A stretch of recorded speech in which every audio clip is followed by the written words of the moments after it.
welcome to Marketplace. I'm Erica Johnson in Vancouver. We seem to be a society obsessed with keeping our homes clean. We want our bathrooms and our kitchens hospital-grade disinfected. Cleaning products promise miracles, faster, easier, better results, less scrubbing. But could it be our clean freak streak is actually harming our kids? Here's Wendy Mesley with the story.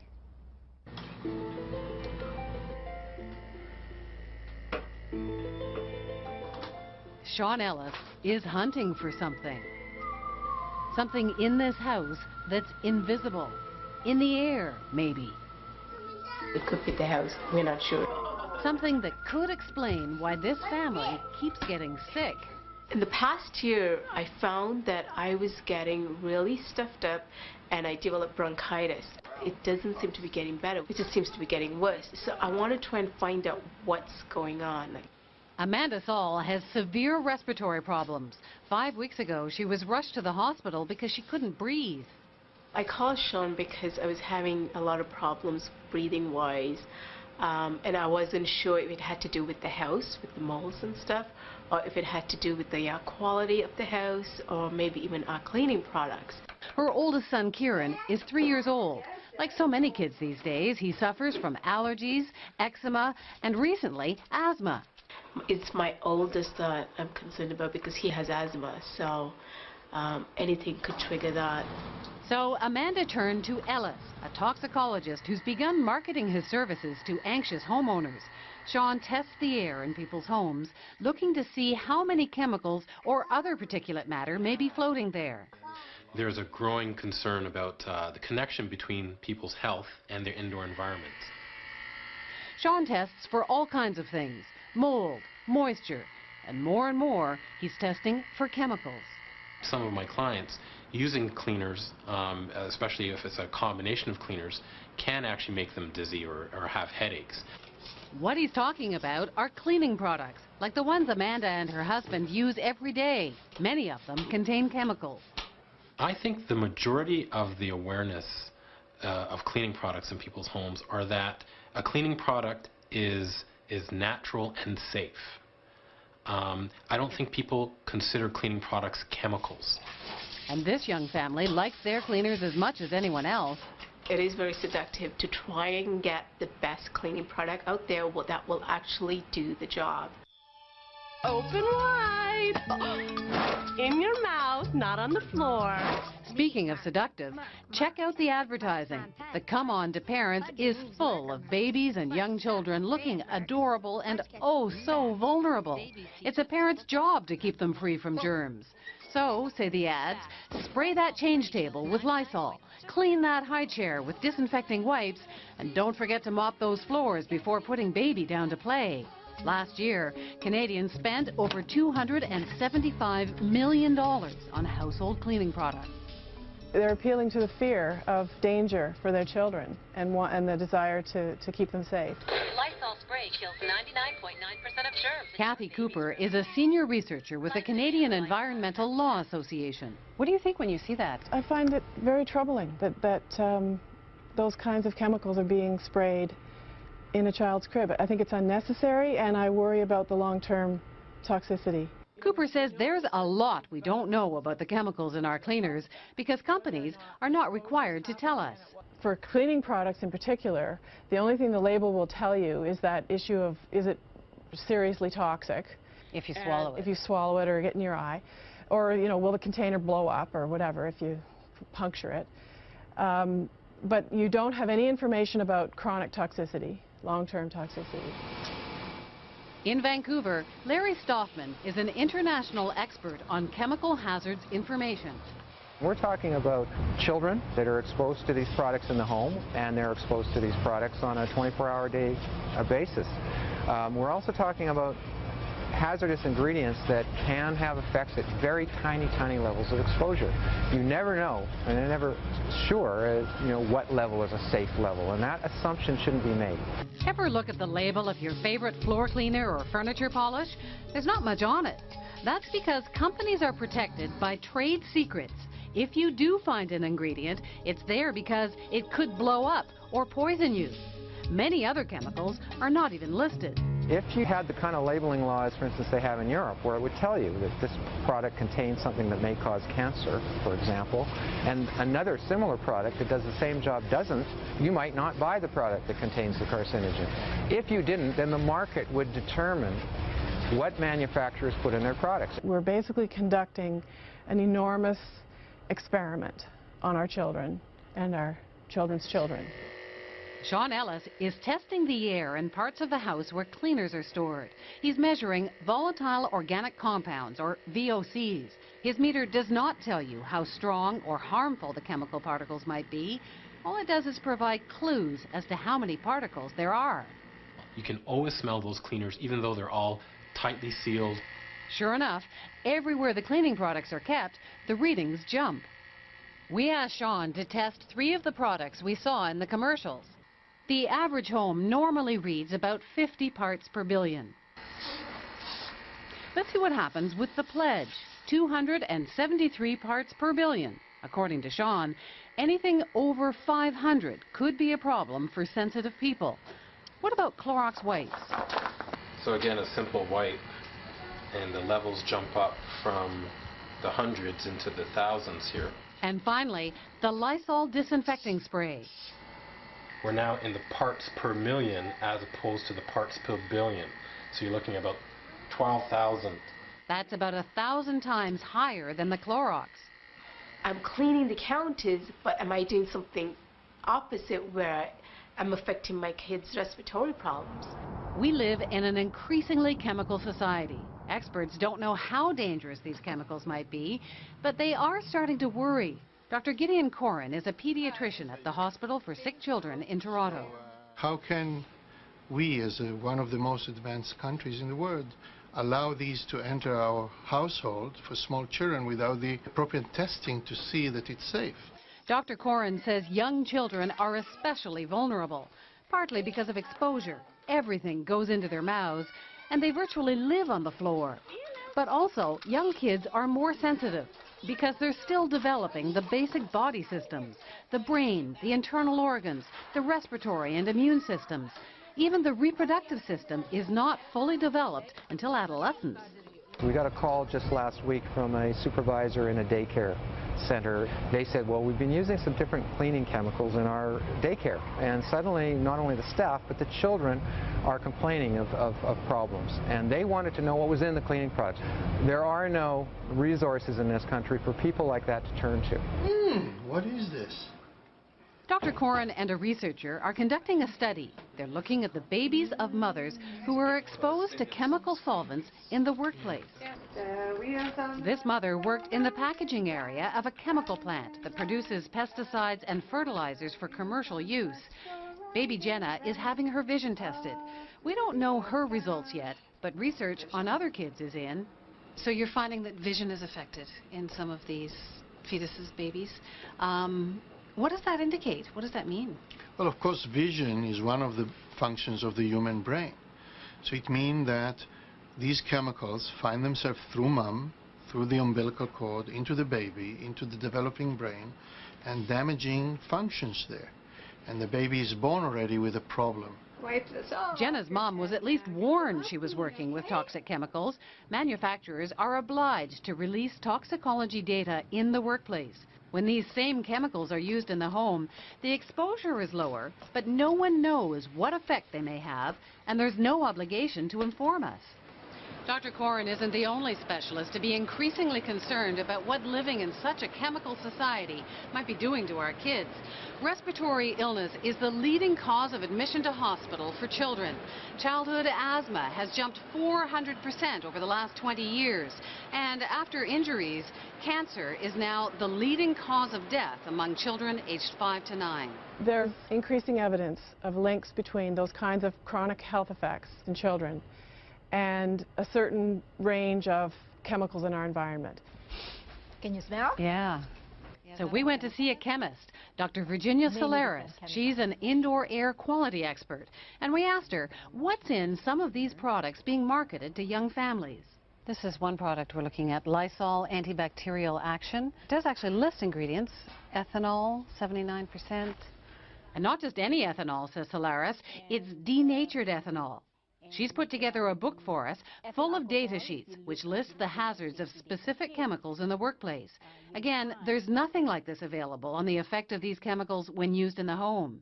Here's what Solaris discovered about denatured ethanol. May cause irritation of eyes and mucous membranes, may cause central nervous system depression if inhaled or ingested.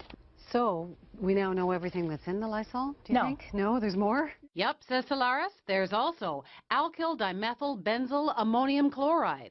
This is a class of compounds that act as a disinfectant or biocide. Which means it's a pesticide. It's harmful by inhalation, ingestion, and through skin contact. So we've learned that in this can, there are products that can cause skin irritation or irritation to the lung, even neurological implications. And yet here they're saying to, spray where kids are, to use it every day or at least use routinely. Is that a good idea? Well, that's something that the parents should think about.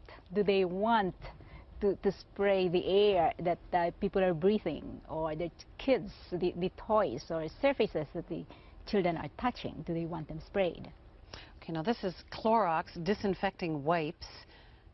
It says to wipe surfaces throughout the house, kitchen and bathroom. Playpens. It lists two products, dimethylbenzyl ammonium chloride and dimethylethylbenzyl ammonium chloride. Again, like in the Lysol, more pesticides with possible harmful effects. If you find that it has an ingredient which is a chemical, you can't even pronounce it, you don't know what it is, you don't know how it can affect you, I think it's about time you think, should I be using this? Now here is another product. This is Pledge. There's no ingredients listed at all. Again, Dr. Solaris has done her homework. It has silicones and it has butane gas. Like in a lighter? Butane, yes, and propane. Like in the barbecue? Exactly. So what do they do, butane and propane? May be harmful if inhaled. Eye irritant and narcotic, meaning it can affect the brain. And then there's the glass cleaners. What's in them? Some of them have what are called glycol ethers. There's concern over these products because for workers who are exposed occupationally, they've been seeing some reproductive effects, and so in the semiconductor industry, they're being phased out. What about all the laundry detergents and fabric softeners? I think people assume that they're safe. Is there any cause for concern with chemicals in those? You'd be amazed at the number of chemicals that are used in detergents. They have chemicals to prevent the dirt from sticking back onto the clothing. They've got chemicals to oxidize, and of course you've got the perfumes. You may not be rinsing away all of those chemicals. What kind of exposure do you need to those chemicals before it's harmful? We don't really know. But we know at some level it can be harmful. That's right. They sure know a lot more about chemicals used outside of the home, where workers have to be informed. Workers have a right to know in this country what they're working with, what they're exposed to, what the health hazards are. Stoffman helps run a watchdog group that looks out for the health and safety of workers. There's a labeling system in the workplace that has symbols for both acute and chronic hazards and statements that are supposed to warn you about those hazards. It will disclose whether it contains a carcinogen in it or a reproductive toxin or some other chronic health hazard. Some of these same chemicals are in consumer products, but there's nothing on the label like that for the consumer product. All household cleaners fall under the Hazardous Products Act, which is almost 40 years old. They're also regulated by something called the Consumer Chemicals and Containers Regulations. Labels are required to provide hazard symbols like poison and flammable, and they have to give information about first aid treatments for those ingredients. But there's no requirement to list other chemicals that could cause long-term health effects, and no warnings that say anything like may cause respiratory problems. People assume that if it's on the shelf, it's been tested, it's safe. And you can't make that assumption all the time. You can't. Not with the regulatory framework that we have in place. People make that assumption because they trust the government agencies are actually looking after that. Yeah, and they shouldn't make that assumption with respect to the Hazardous Products Act in particular. That's a federal law that desperately needs to be updated. It only reacts to problems after they've been identified. And when people start getting sick? Sick or dying. I mean, the kinds of regulations that have been put in place have to do with where children's sleepwear has caught fire, or cords have gotten around their necks, or we found or lead in the paint on cribs, or all of those kinds of things. Those regulations were not put in place until after serious and/or fatal health problems occurred. There's some lapsus, some gap in the way we think. I would expect my government, my regulatory process, to expect such tests to be done before something is approved to be used where small children are growing. While Dr. Corin's regulatory process, Health Canada sent us this email where they say the responsibility for assessing the hazards associated with a chemical product is that of the manufacturer or importer. We wanted to ask Health Canada about its role and about some of the concerns raised in this story, but they refused repeated requests for an on-camera interview. The makers of Lysol, Clorox and Pledge said they were unavailable for an interview, and so did their trade association. Just doing a casual count, I noticed more than 10 different types of cleaners in your home. Meanwhile, back at the Sols, Sean has just finished advising Amanda to cut back on some of her cleaning products. I think I'm going to go through all of them and try and find one or two that will work. But also another way I might do it too is to try and see what natural products are out there. If there's a demand for that, the industry will provide it. So Amanda Sol has decided to cut down on the chemicals in her home. But she'll have to figure it out on her own. For the time being, at least, the government and manufacturers are under no obligation to help her.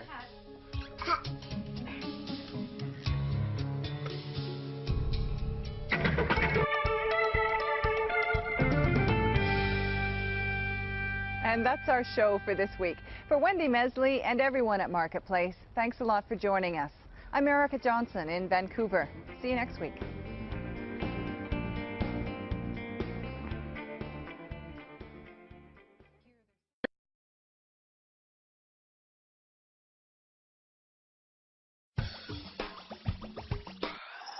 This is a story about a world obsessed with stuff. It's a story about a system in crisis. We're trashing the planet, we're trashing each other, and we're not even having fun. The good thing is that when we start to understand the system, we start to see lots of places to step in and turn these problems into solutions.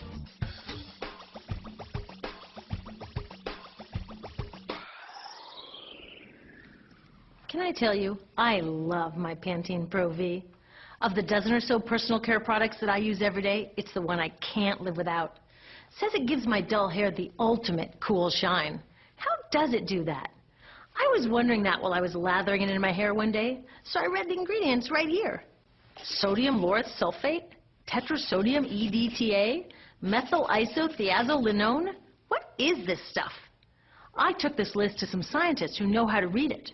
Turns out my Pantene contains a chemical linked to cancer. And lots of other products in my bathroom, from sunscreen to lipstick and even baby shampoo, also contain chemicals linked to cancer or other problems like learning disabilities, asthma, and even damaged sperm. Like most parents, I try to keep my family safe. But now I find out my bathroom is a minefield of toxins? What are we supposed to do?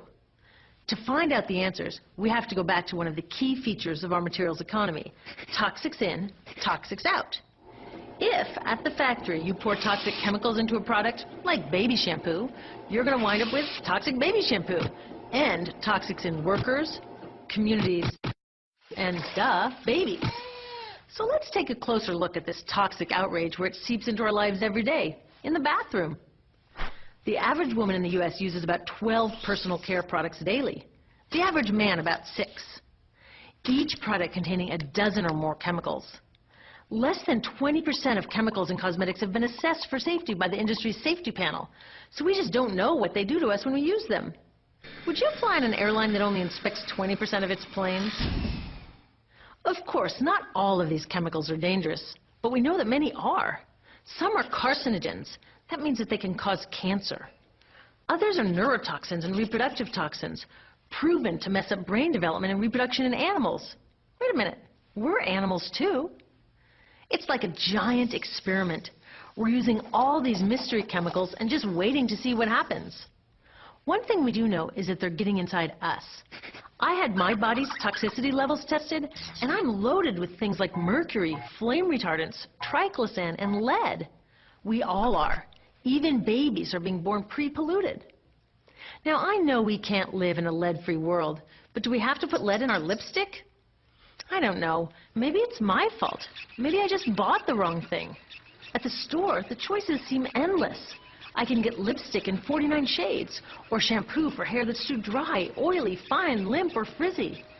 But what about the choices that really matter, like the choice to buy products that are safe? It turns out the important decisions don't happen when I choose to take a product off the shelf. They happen when companies and governments decide what products should go on the shelves. So who are these companies? This is Procter & Gamble. They're the ones offering me Herbal Essences, the #2 shampoo in the country. It contains toxic petrochemicals made from oil. Since when is oil an herb? On cosmetics labels, words like herbal, natural, even organic have no legal definition.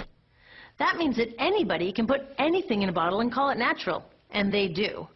I mean, can you imagine a top seller called Petro Essences? Gross. What's even nastier are hair relaxers marketed to 5-year-olds and skin whitening creams. These are super toxic, both in their ingredients and in the message they send about what beauty is. Oh, here's Estee Lauder offering me a chance to help find a cure for breast cancer. That's nice. But wait, they're also using chemicals linked to cancer. Don't you think the best way for Estee Lauder to fight cancer is to stop using those chemicals in the first place?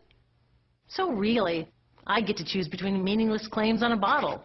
But these guys get the real choice about what goes into those bottles. And that happens back here, at the factories where they're formulated. Why do the makers of these products use all these toxics? Are they trying to poison us? No, they're just working from a 1950s mindset when people were totally swept up in better living through chemistry. In all that excitement, they forgot to worry about human health impacts. That was years ago, and they're still using these same old toxic chemicals. Today, big cosmetics companies say the doses of poison in their products are small enough to be harmless. Yeah, maybe if you use them once a year. I guess they never get out and see that their products are being used and combined with other products every day. A little toxic dose under your arms, a little more on your hair, on your lips. And workers in nail and hair salons get dosed all day long.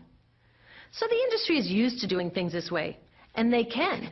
Because even now that scientists have linked the chemicals they're using to all sorts of problems, there are no laws to get rid of them. You're thinking, really? Come on, nobody's making sure that the stuff we smear all over our bodies is safe? Nope. The FDA doesn't even assess the safety of personal care products or their ingredients. Since 1938, they've banned just 8 out of over 12,000 ingredients used in cosmetics. They don't even require that all of the ingredients be listed on the label. Now, this is an example where we can all agree a little more government action would be helpful. This lack of regulation leaves a huge hole that the cosmetics industry is all too happy to fill. They set up their own committee to self-police their products, and compliance with their recommendations is voluntary. So the cosmetics industry is making the rules and then deciding whether or not to follow them.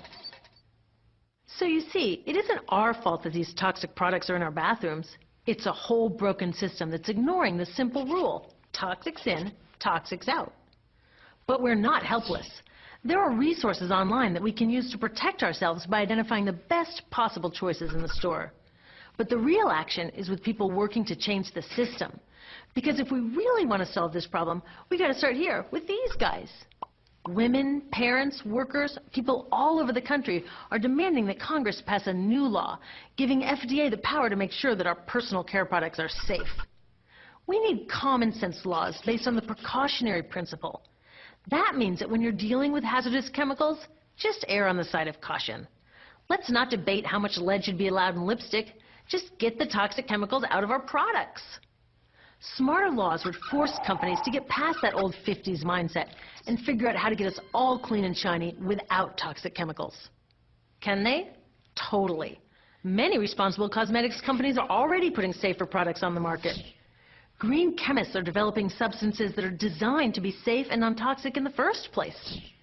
European governments have required the removal of many toxic chemicals, and companies have figured out how to comply. When cosmetics are reformulated to be safe and labeled honestly, then we can feel comfortable with the choices available at the store. We can choose bouncy hair or full hair, shiny lipstick or matte. We can even choose to feel beautiful without using 20 products. But we'll know that whatever we choose, the most important choice, the choice to be safe and healthy, has already been made.